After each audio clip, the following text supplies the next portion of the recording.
Le serpent majuscule de Pierre Lemaître. Lu par Nicolas Djermag. Mathilde chausse alors les lunettes qui pendent à son cou par une fine chaînette et fouille dans la boîte à gants. Elle en sort un papier qu'elle s'apprête à consulter une nouvelle fois lorsqu'une voiture démarre quelques dizaines de mètres plus loin. Mathilde vient tranquillement occuper la place, éteint le moteur de nouveau, repose ses lunettes, met la nuque sur l'appui-tête et ferme les yeux à son tour.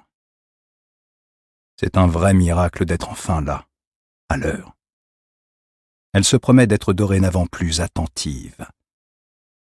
L'avenue Foch est d'un calme absolu. Ce doit être agréable d'habiter ici. Mathilde baisse la vitre. Maintenant que la voiture est immobilisée, une atmosphère un peu lourde commence à planer. Odeur du dalmatien et de transpiration. Envie d'une douche. Plus tard. Dans le rétroviseur de côté, elle voit, loin derrière, un homme qui promène son chien dans la contre-allée. Mathilde pousse un énorme soupir. Là-bas, sur l'avenue, les voitures glissent rapidement. Pas nombreuses à cette heure-ci. Un dimanche. Les grands platanes frémissent à peine. La nuit sera lourde. Bien que Ludo soit tranquillement à sa place, Mathilde se retourne et dit en pointant l'index sur lui « Couchez, pas bouger, d'accord ?» Il courbe l'échine. Elle ouvre la portière, s'agrippe à deux mains à la carrosserie et s'extirpe en force de la voiture. Il faudrait perdre du poids. Sa jupe est remontée, plissée sur son énorme derrière. Elle tire dessus d'un geste devenu habituel. Elle fait le tour de la voiture, vient ouvrir la portière passager et en retire un imperméable léger qu'elle enfile. Au-dessus d'elle, une petite vague de vent chaud secoue paresseusement les grands arbres. Sur sa gauche, le promeneur avance avec son chien. C'est un teckel qui renifle les roues en tirant sur sa laisse. Elle aime bien les teckels. Ils ont bon caractère. L'homme lui sourit. C'est comme ça que se font les rencontres parfois. On a un chien, on parle de chien, on sympathise. D'autant que le promeneur est plutôt pas mal, la cinquantaine encore verte. Mathilde répond à son sourire et sort la main droite de sa poche.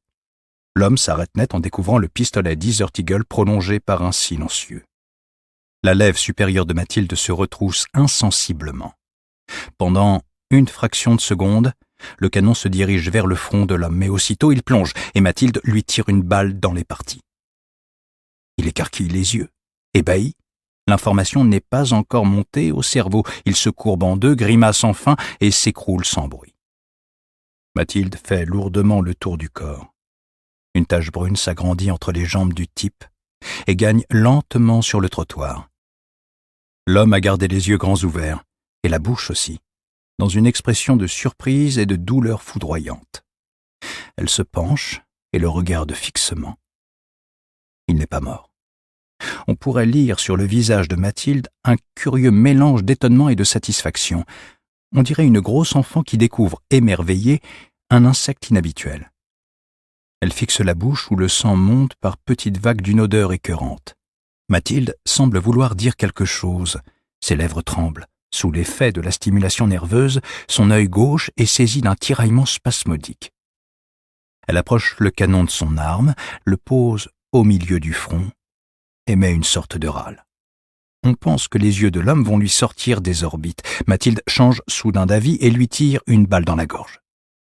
Sous l'impact, on dirait que la tête se détache du cou. Mathilde se recule, dégoûtée. La scène n'a pas duré plus de 30 secondes. Elle s'avise alors du teckel pétrifié au bout de sa laisse, tendu, effrayé.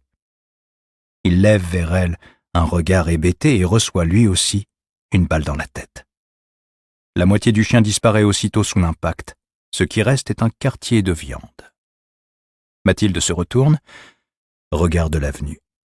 Toujours aussi calme. Les voitures continuent de glisser imperturbables. Le trottoir est vide comme un trottoir de riche à la nuit tombée. Elle remonte en voiture, pose l'arme sur le siège passager, met le contact et déboîte tranquillement. Quittant la contre-allée, elle s'engage prudemment sur l'avenue, direction le boulevard périphérique. Ludo, que le démarrage a réveillé, se met debout et pose la tête sur l'épaule de Mathilde. Elle lâche une main du volant pour flatter le mufle du dalmatien, en disant d'une voix chaude « Bon chien, ça !»